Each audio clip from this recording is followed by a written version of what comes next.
ગૌરી વ્રત સ્પેશિયલ રાજગરા નાળિયેરની બરફી. તેના માટે આપણે એક પેનમાં 1 વાટકી ઘી લેવાનું છે, 1 વાટકી આપણે રાજગરાનો લોટ લેવાનો છે અને સરસ રીતે શેકી લેવાનો છે.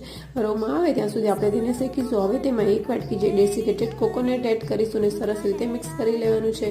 અડધી વાટકી આપણે ખાંડ એડ કરવાની છે અને તે જ વાટકીના માપથી અડધી વાટકી જેટલું દૂધ એડ કરવાનું છે અને સરસ ખાંડ મેલ્ટ થાય ત્યાં સુધી આપણે તેને થવા દેવાનું છે. તો આપણે દૂધ એડ કરીશું એટલે સરસ એકદમ મિશ્રણ લંપી પણ થઈ જશે અને ખાંડ પણ મેલ્ટ થઈ જશે. જો તમને જરૂર લાગે તો તમે થોડું વધારે દૂધ એડ કરી શકો છો.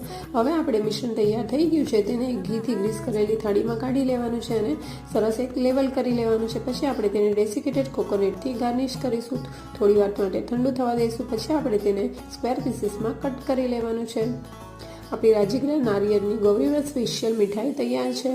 બાળકોને આખો દિવસ દરમિયાન જ્યારે ભૂખ લાગતી હોય છે, જો ત્યારે આ રીતની એક બરફી ખાઈ લે તો લાંબો સમય સુધી ભૂખ પણ નથી લાગતી. જો રેસીપી ગમી હોય તો લાઈક, શેર, સબસ્ક્રાઈબ કરજો. જરૂરથી